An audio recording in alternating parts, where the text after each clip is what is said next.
And that's right, everybody. Welcome back once again to another edition of the Best Seat in the House podcast. As always, I'm your host, Rob Kramer, joined by my co-host, Daniel Bobo Curlin. And Dan, how you doing today, buddy? I'm doing good. I'm just trying to get through this whole freaking crazy cold weather. And speaking of cold weather and sort of the opposite of it, it was just announced. I saw it on Rangers social media next year. It's the Winter Classic. The Rangers, Panthers in Miami of all places. This is gonna be kind of interesting. I never expected this in Miami, even though they once pulled off a Stadium Series game in L.A. Ducks and Kings in L.A. But they're gonna have Winter Classic in Miami, and they might as well Photoshop us at that game in Photoshop pictures of us in wearing tropical shirts and and shorts because I because Yeah, I because I expect that's gonna be the photos you will be you're probably gonna be seeing of us at the next year's Winter Classic, us in tropical shirts and shorts. yeah, man. It's gonna be it's definitely nice to hear that now. About a year out right now. Obviously, they played the Winter Classic on New Year's Eve this year.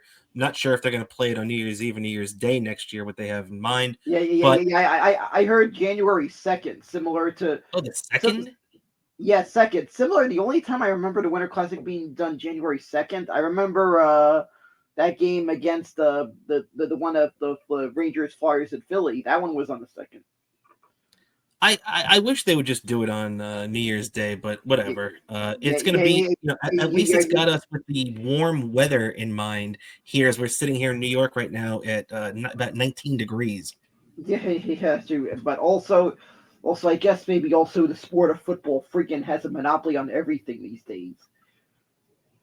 Oh yeah, no doubt about that. And as a matter of fact, Dan, let's start our our episode there. We'll get back to the Rangers, who they've been showing a little signs of life lately, but we'll get back to them and the Knicks in a little bit.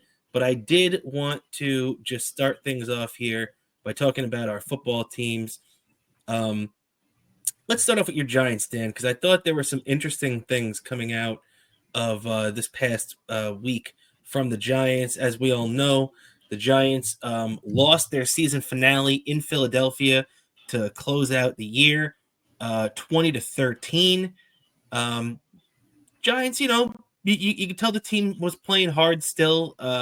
They, fairly enough were against the Eagles backups, and then by the end of the game, the backups to the backups. So it's not like they played the Eagles A team by any stretch, but the Giants went down swinging. They, it was a terrible year, and they, at least fought until the very end because it would have been easy not to with the way this season's gone. And so with the 3-14 season, the Giants, who were in position to have the number one pick just a couple weeks ago, but then they got that win that pushed them back a little bit. Look, all in all, it didn't really cost them too much, Dan. The Giants have locked in the number 3 overall pick. They're guaranteed a shot at one of the top players in this draft. So despite the fact that maybe that win a couple of weeks ago screwed up, some Giant fans' plans for the future, hey, you're still in a pretty damn good spot right now at the number 3 pick. Yeah, exactly. And I say it'll be worth it if this time we do the right thing and draft that quarterback. I just feel like you have to, and I'm just gonna be really nervous until it gets to our pick because I freaking don't know what Cleveland's a question mark. They're probably drafting a quarterback. Tennessee's a question mark. It's going to be 50-50 what they're going to do with their draft pick because whether they're going to draft something else because they might not let you draft a quarterback. They could draft a quarterback. They could trade down. So it could be a whole heap of things during the Yeah, draft. man. And I Yeah. swear if a situation happens where I see it turns out that all of a sudden when those loops the draft that where it just goes to a whole trade down thing might be a rage quit NFL draft similar to a couple of years ago when I'm watching. I forgot what year it was when I'm hoping to do it. I forgot what wide receiver it was that all of a sudden the Eagles traded up and stole that wide receiver from us. Yeah, well, then, I mean, there's a lot of different ways you could look at it right now because me and you, when we were talking on our Patreon show, which, by the way, you could subscribe to for $5 a month, patreon.com/best seat in the house podcast. We appreciate the support. Um, we were discussing on our football show on Sunday about how um, right now, the Giants are actually in a pretty good spot because we thought that the two teams in front of them did have quarterbacks. I mean, Will Levis was drafted by the Tennessee Titans just last year, so it kind of made people think, hey, maybe they'll stick with Will Levis for a year. Now, I don't believe that's going to be the case anymore because just until a day or two ago, the Jets had been the only team this year that fired their general manager. But the Tennessee Titans followed that up, fired their general manager, which just goes to show how awful the Tennessee Titans franchise is. Just last year, they chose they chose to fire one of the best coaches in football, Mike Vrabel, and did it because they were standing by their general manager, who they just fired a couple of days ago. And now the guy who they wasted a number 2 pick on last year in Will Levis, he's going to be persona non grata for a new administration here. Nobody's going to want to, be stupid enough to stake their team on a draft pick that looked like crap this year from the previous administration. Nobody's going to do that, and it's just it just shows to me that right now the Giants might have to trade up to get their quarterback because when we look at tankathon.com, let me pull that up right here. Where did that go? Bear with me for 1 sec, ladies and gentlemen, because right now they actually have the Giants. Here we go. They have the Giants selecting Travis Hunter, who, if you're not sure who Travis Hunter is, he's a very good player, one of the most talented players in the league. He's a cornerback that's also played wide receiver. He's in a lot of ways Deion Sanders like. He's a lot more Deion Sanders like than Deion Sanders' actual son, Shador, that is slated to go number 1. But right now, when you look at that list, they have Shador Sanders going to the Tennessee Titans and Cam Ward going to the Cleveland Browns. Now, you know the Browns are going to be in business for it. It's just whether the Tennessee Titans want to commit to that or not. But Dan, I'll tell you this much, and I'll spin this for you. As disappointing as it would be to not be able to get your quarterback right there, if the Giants have to turn around and settle for Travis Hunter, I really don't think – I mean, Giant fans are going to be disappointed they don't have a quarterback, but I think Giant fans are going to be so impressed with this kid, Travis Hunter, if that's who you come away with, that it's really going to soften the blow of not getting a quarterback there. Yeah, that will soften the blow. That also wonders what other options are going to go to at quarterback next year. Well, there's a lot of different – how would you feel about this, Dan, too? Because there have been a ton of different scenarios kicked around, and obviously we're going to get into a bunch of them, too, at my Jets as well. But a lot of the scenarios I've heard – so the Minnesota Vikings play a big role in this, and oddly enough, the Minnesota Vikings also just activated Daniel Jones to their active roster for the playoffs. So Daniel Jones will actually have the opportunity if there's an injury or anything like that to play in the playoffs for the Vikings. So that's strange in itself. But the other reason the Vikings are all up in the Giants' plans right now is that there's a couple of quarterbacks on that roster not named Daniel Jones that could be a Giant in the future. One is the first-round draft pick who was picked number 10 in last year's draft, J.J. McCarthy, the product out of Michigan, played under Harbaugh, won a championship, got hurt, and he's missed this whole season due to the injury. That opened the door for Sam Darnold. So now the Minnesota Vikings have to make the decision: do they want to stick with J.J. McCarthy and continue to develop him under Kevin O'Connell and the offensive staff, or do they want to say, hey, we struck lightning with Sam Darnold last year. Let's pay this guy and keep him around. So that could mean there's going to be an odd man out in Minnesota.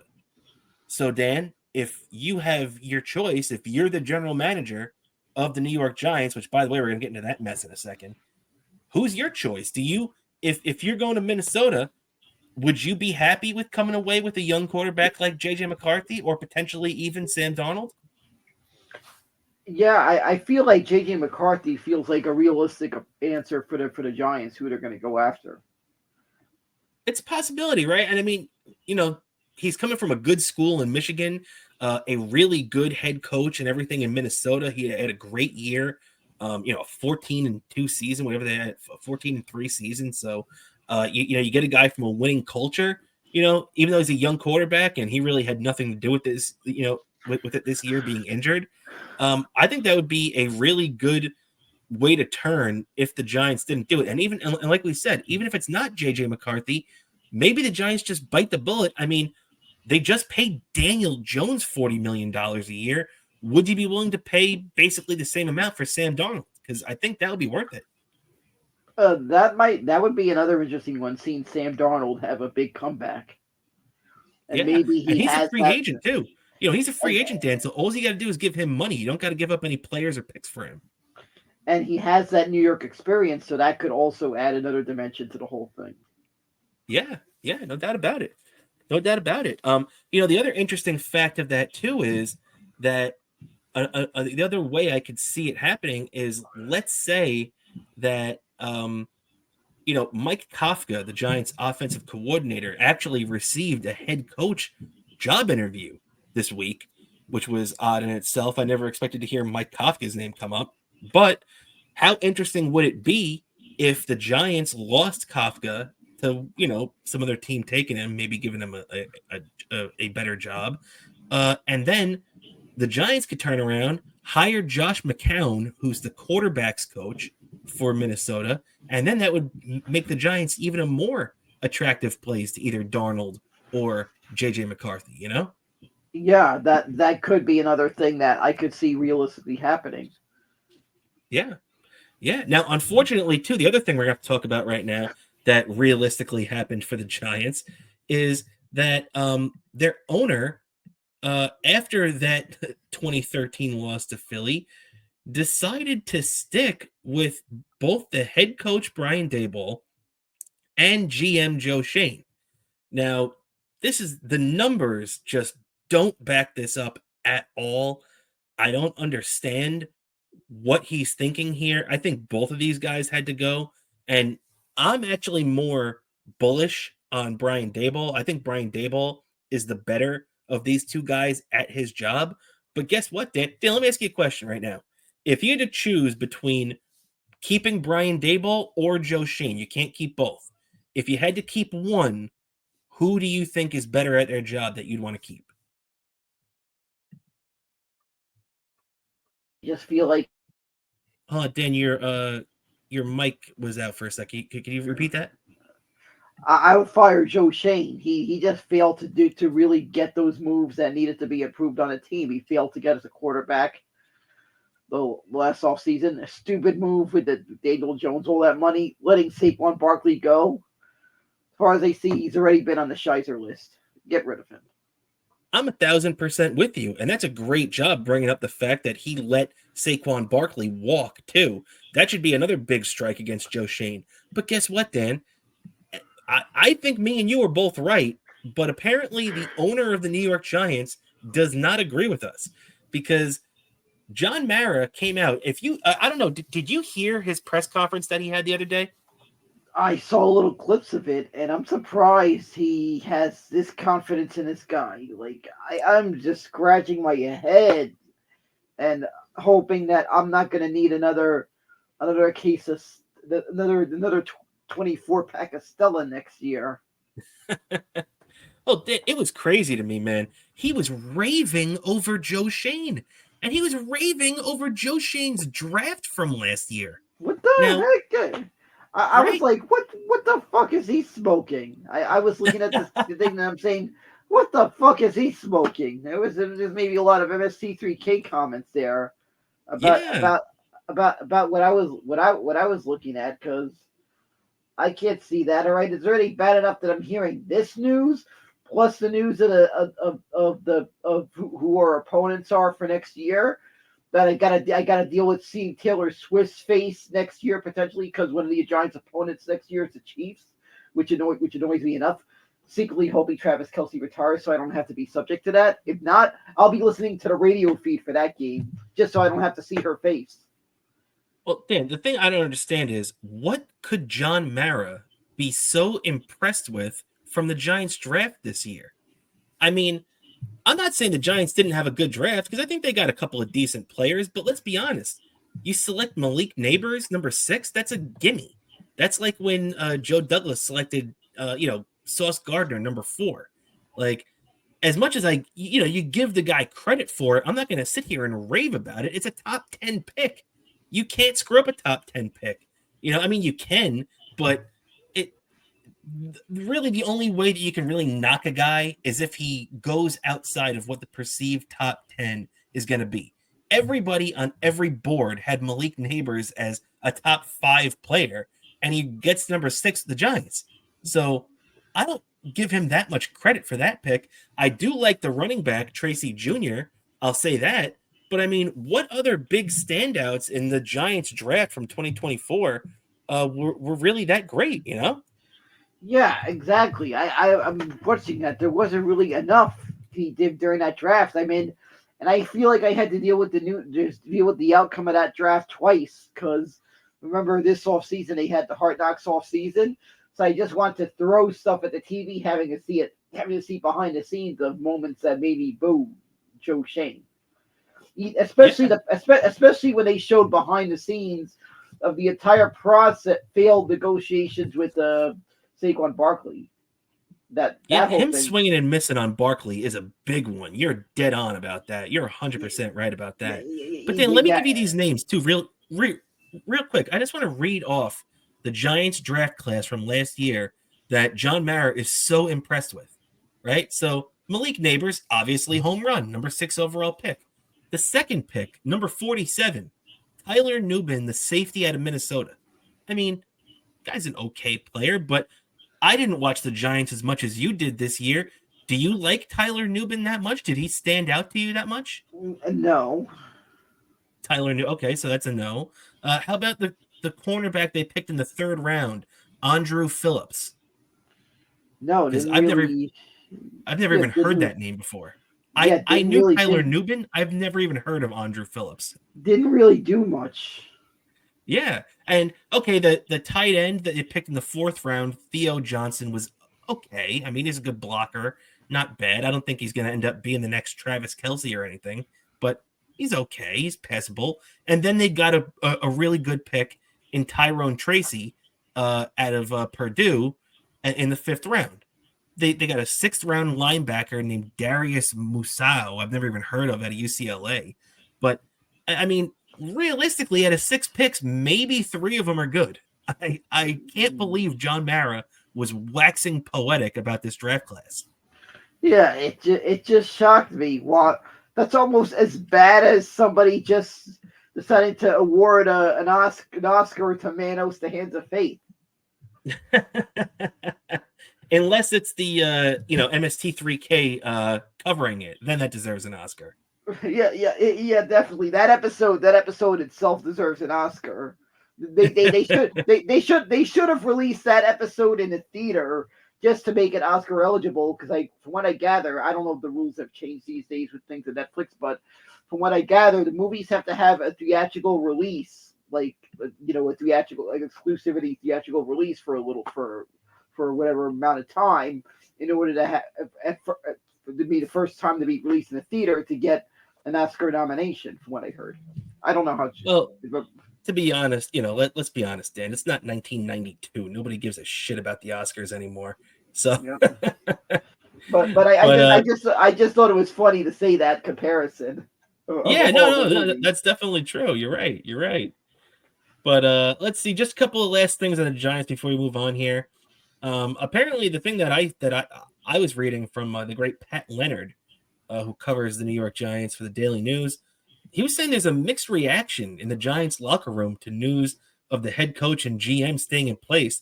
And if you ask me, that's all you need to know. If the Giants players themselves, you would think, I remember 10 years ago, 2013, right? When Rex Ryan was the head coach of the Jets, and there were a lot of people in New York ready to run Rex Ryan out of town. The Jets going into the final game of the season were 7-8. They had a crappy season. They had a crappy roster. Nobody, this is 2013 I'm talking about. Nobody was really that high on Rex Ryan at that point anymore. But the Jets went out, blew out the Dolphins in the last game of the season, supposedly saved Rex Ryan's job for another year. He came back for the 2014 season. And you should have seen, Dan, you would have thought the Jets won the division championship the way they were celebrating in the locker room. They threw the Gatorade on Rex. Everybody was pumped. They were so happy and everything that they stuck their neck out for their coach, and it paid off. He's coming back next year. If you don't see anybody acting like that with the Giants, I mean, maybe not to that extent, but even a little bit of happiness that these guys are coming back and it's being labeled as a mixed reaction, I think that tells you all you need to know. The Giants need to completely restart. Yeah, exactly. That's all. That's everything that's showing just enough right there. Yeah, and you can even tell by this Jalen Hyatt quote, who, by the way, the Giants were trying to shove Jalen Hyatt down everyone's throat in the training camp and preseason and everything. They wanted him to be the number 2 receiver. The guy ended up with like 10 catches for the season. I mean, it just shows that one hand doesn't know what the other hand is doing. And the Giants really have to figure that out because, as Jalen Hyatt said, we got a lot of problems that we got to fix. And he's not lying. Yeah, exactly. I don't know. Might be another year that's gonna be just me scratching my head. That'll be a miracle I survived. Yeah, I hear you, man. I hear you.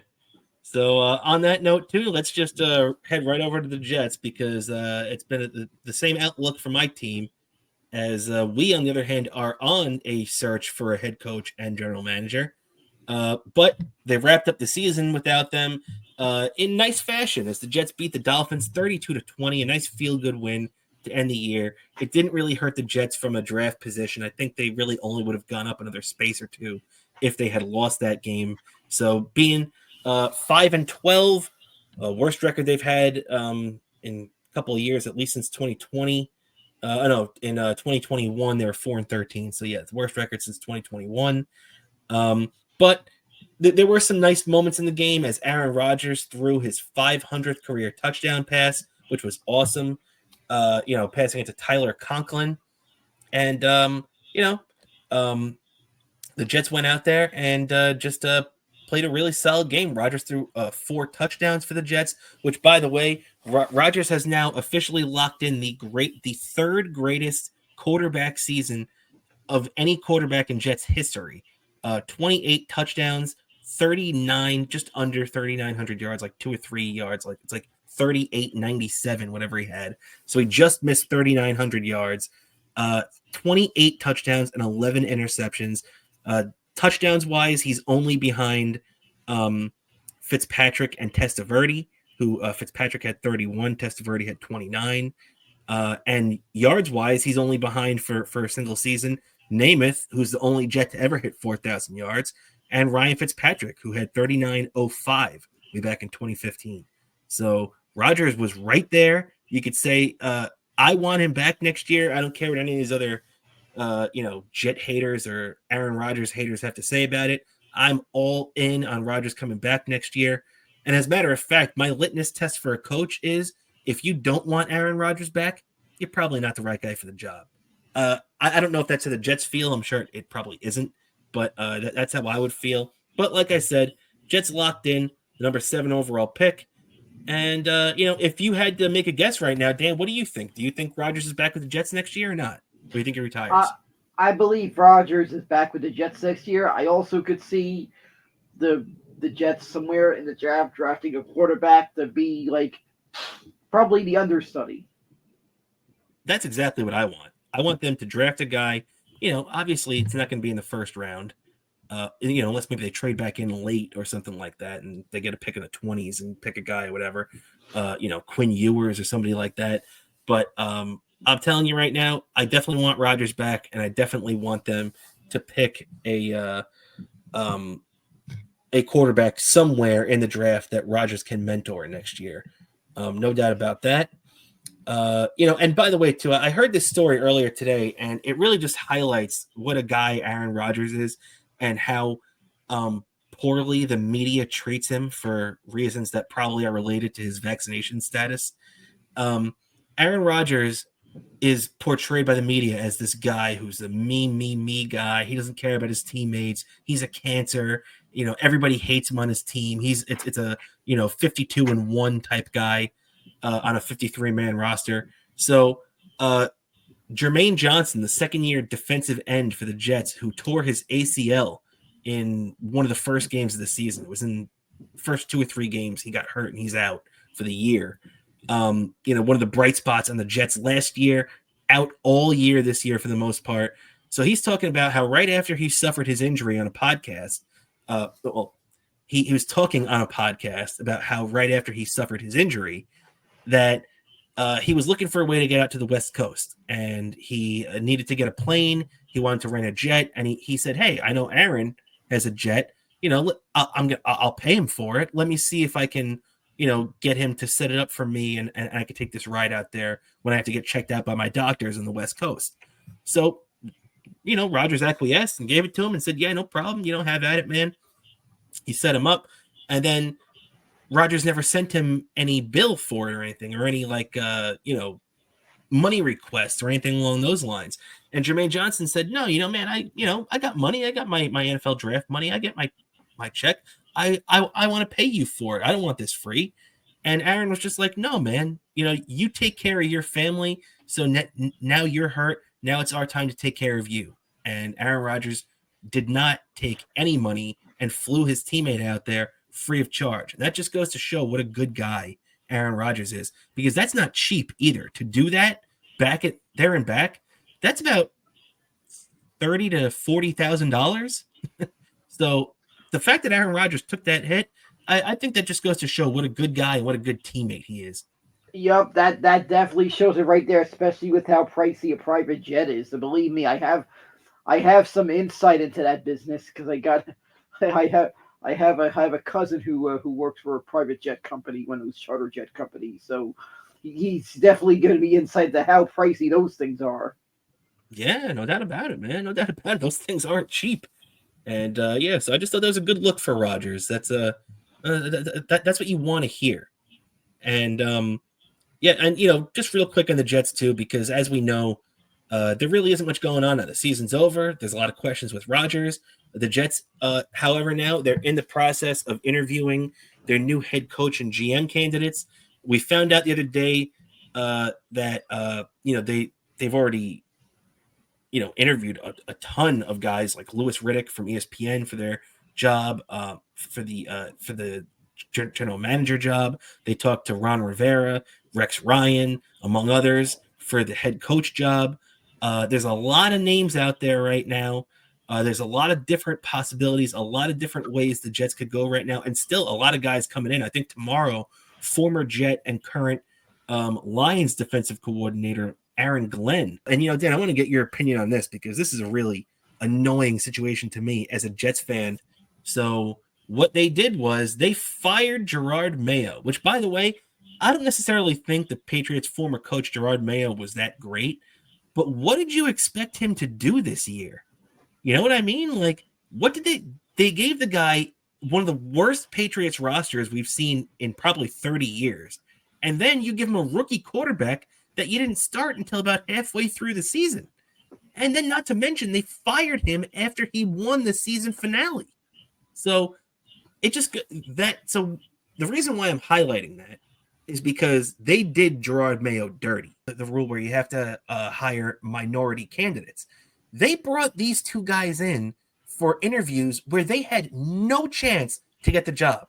They only wanted to fulfill the Rooney Rule requirement where they had to interview these guys. So, boom, they got them both done in one day. They got those guys done. And now, I'm telling you right now, I really hope that Mike Vrabel is still mad at the Patriots for what they did to him at the end of his career when they dumped him into the Chiefs, and he felt like, disrespected by that. Because the Patriots, nothing would make me happier if he spurns them, and even if he doesn't go to the Jets, I'd want him for the Jets.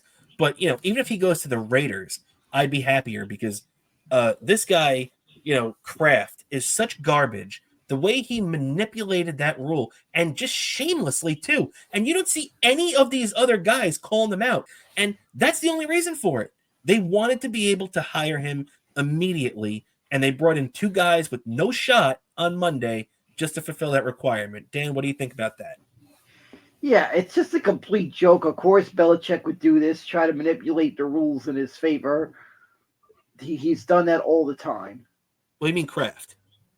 Yeah. I mean, Robert Kraft. I mean, they've tried to do this all the time, and it doesn't surprise me one bit. He's trying to do this.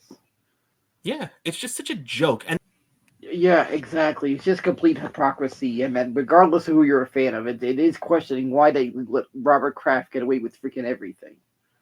Yeah, it just drives me nuts. Just drives me nuts. You see the double standard, and is Woody Johnson the greatest owner in the world? No, he gets on my nerves. He's not above criticism, but apparently Robert Kraft is. Apparently, you cannot criticize Robert Kraft for any of the shitty things he's done.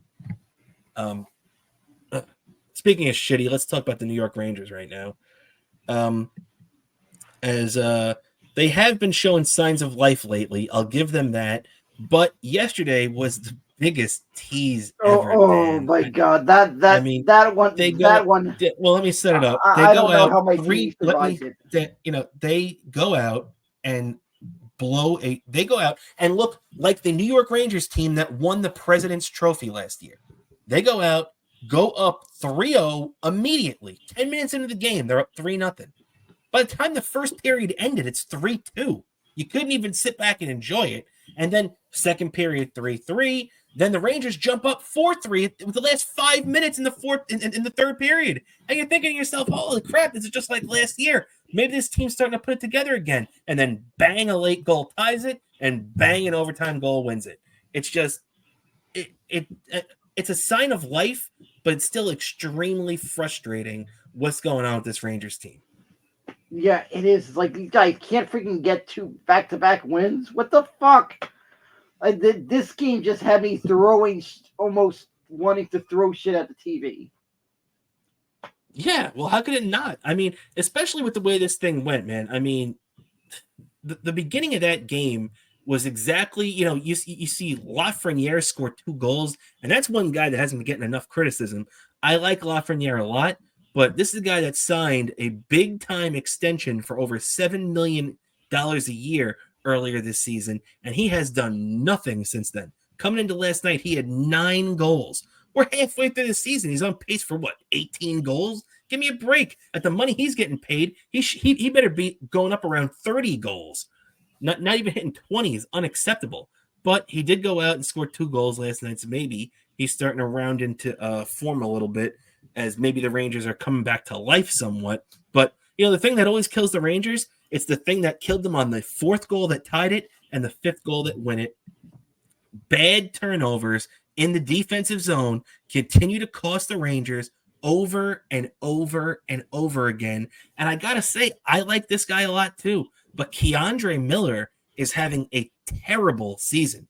Keandre Miller and Ryan Lindgren have been 2 of the worst defensemen I've ever seen this year. This is insane how bad these guys have been this year, especially with how good and reliable they've been over the last few.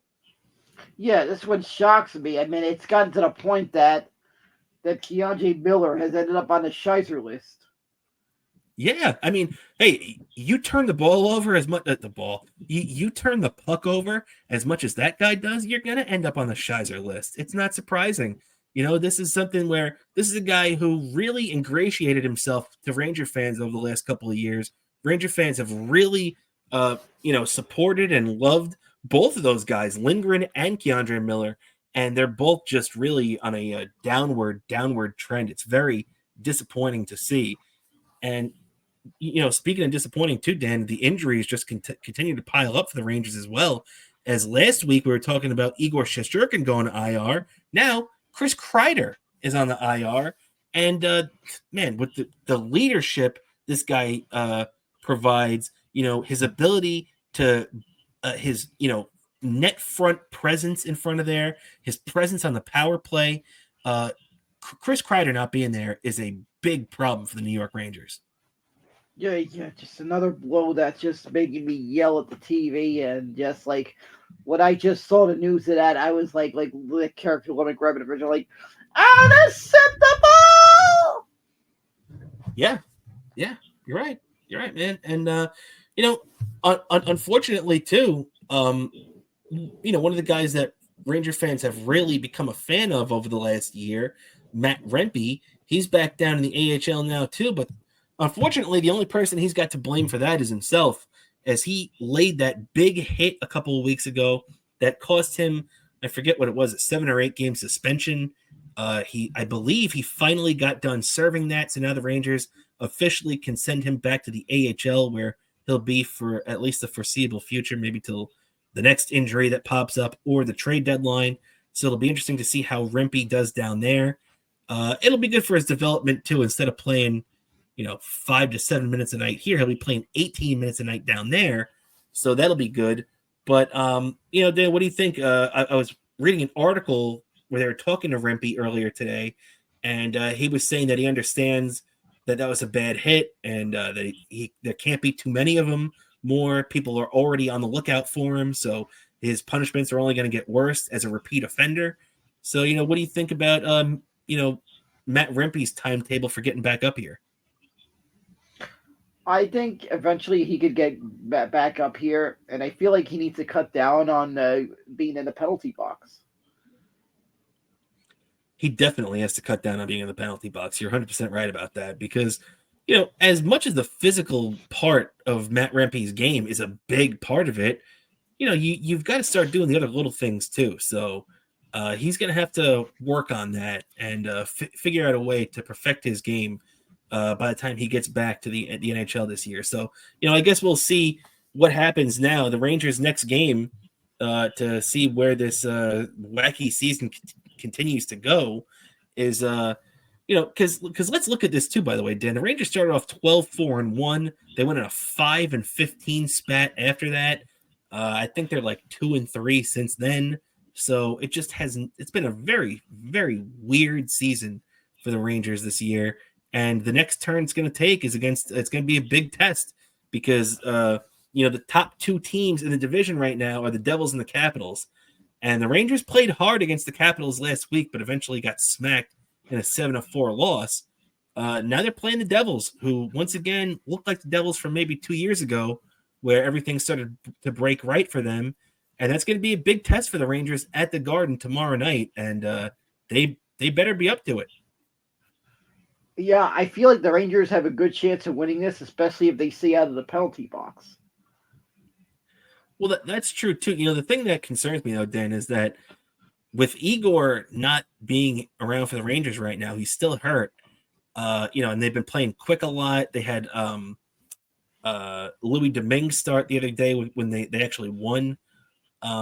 So it's gonna, if they're gonna start quick tomorrow, they're gonna have to be really crisp defensively, and they're really gonna have to figure this thing out, because the Devils, if you remember the last time the Devils faced the Rangers, I think it was a 5-1 domination the last time we saw the Devils. So, the Rangers better be up to the task, because they could look, and much like yesterday, even if they're up 3-0, that could go away real quick, just like it did yesterday. Yeah, exactly. So I feel like the Rangers need to play on their toes against the Devils, and if they could do that, they could shore up their defense. They have a good chance of winning this game. Yeah, no doubt about it. I mean, hey, they just gotta, if they play like they did the other night in that 6-2 victory, then all things are going to be going good right now. But hey, you could have said that same thing about last night too, and it felt pretty good when you're up 3-0 in the first, but didn't really last too long. So that does it for the Rangers. Coming around to the end here, the final lap we're getting to right now, as we're going to finish things up with the New York Knicks. And the Knicks right now, who are actually playing as we speak, as we're recording this, 7-4, they're down at the, couple of minutes after tip-off against the Toronto Raptors. The Knicks, who have, they're 24-13. They're a very good team. They were on a very hot streak for a long time. They had that 9-game winning streak come to an end last Friday in Oklahoma City. In that game is one of the games of the season. I don't know if you didn't have a chance to watch that game. Anybody, go back and watch it, even if you're a Knicks fan that doesn't want to see them lose, because that was a great game. It's a game the Knicks shouldn't have lost either. They were up by 10 in that game. They should have won, and they ended up losing by 10. Yeah, what were you gonna say, Dan? Yep, that game really hurt big time. That one made me want to smash the TV. Yeah, and it made the Knicks want to smash the TV too, because they haven't recovered since then.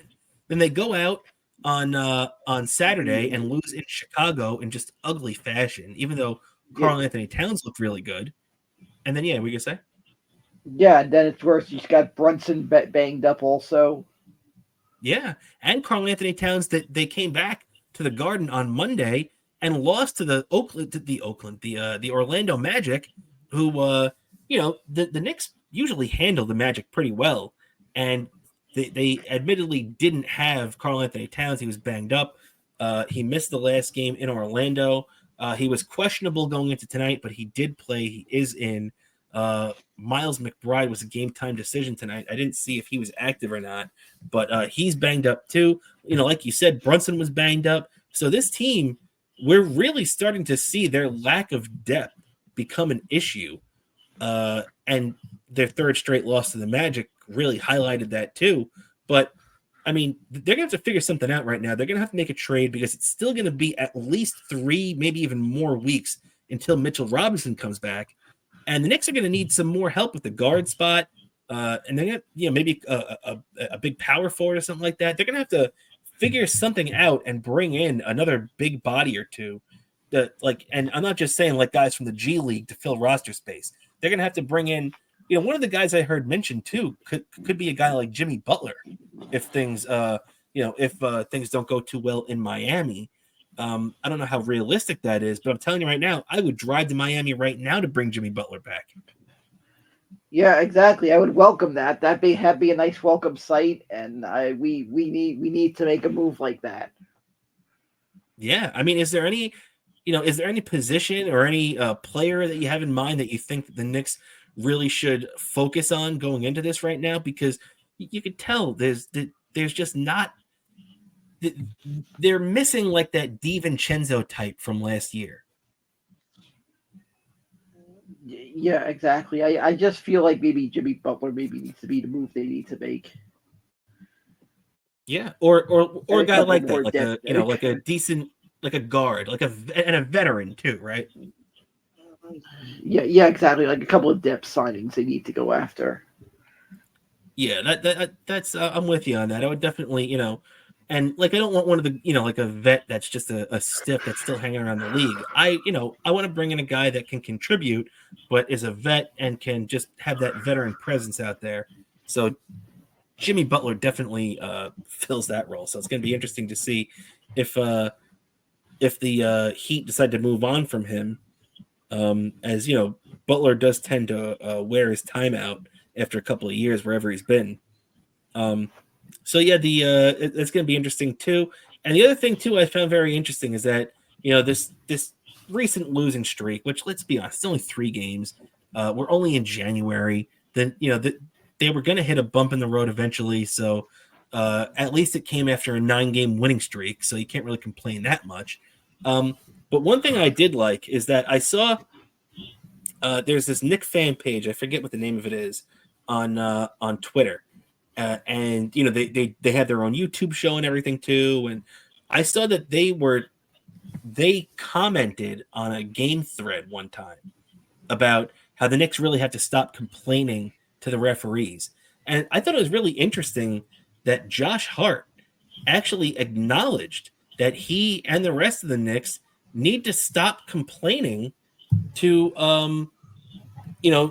the referees, because if you remember too, it was Josh Hart complaining to a referee in the game on Friday against Oklahoma City that really started to kind of screw things up when it's just when he got teed up for no reason, so it's just going to be it's just being smart, just keep your mouth closed.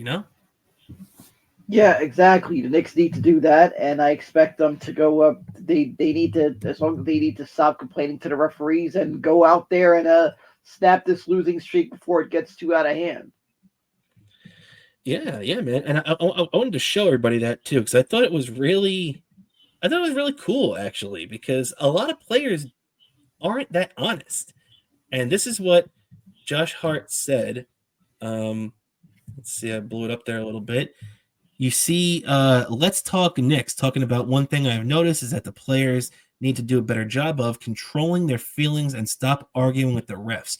He goes on to say in the tweet that you can't see, there you go. Play the game, stop chirping, let the coach chirp for you. That's 100% right. That's what you're supposed to do.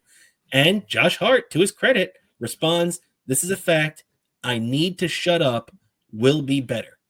And you know what? As annoying as it is that, look, you're a veteran in the league at this point, you should know better. He knows. So maybe they clean this up. And, this trend of complaining to the referees, which I really saw and really annoyed me in the playoffs last year, let's hope they're starting to get that out. Yeah, exactly. They need to get that out. To stop trying to be angry at the refs and to just try to push forward. Yeah, because guess what?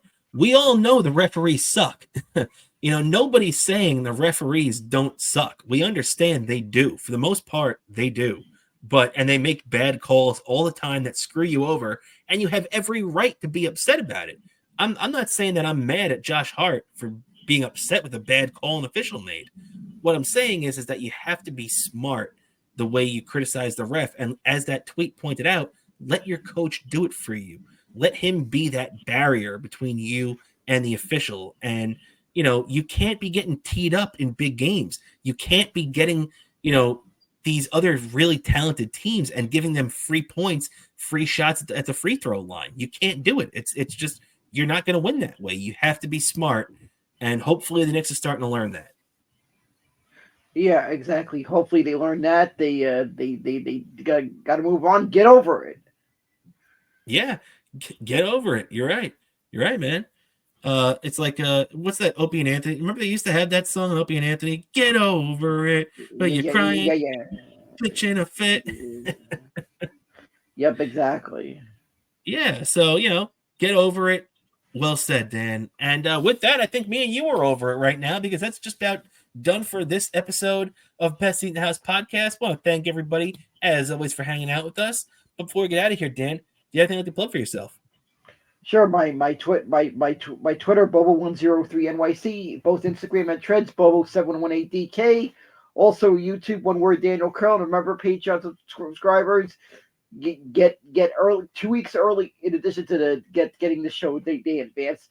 2 weeks early access to my YouTube videos whenever I post stuff. So you got to definitely get on that because there's some good stuff there.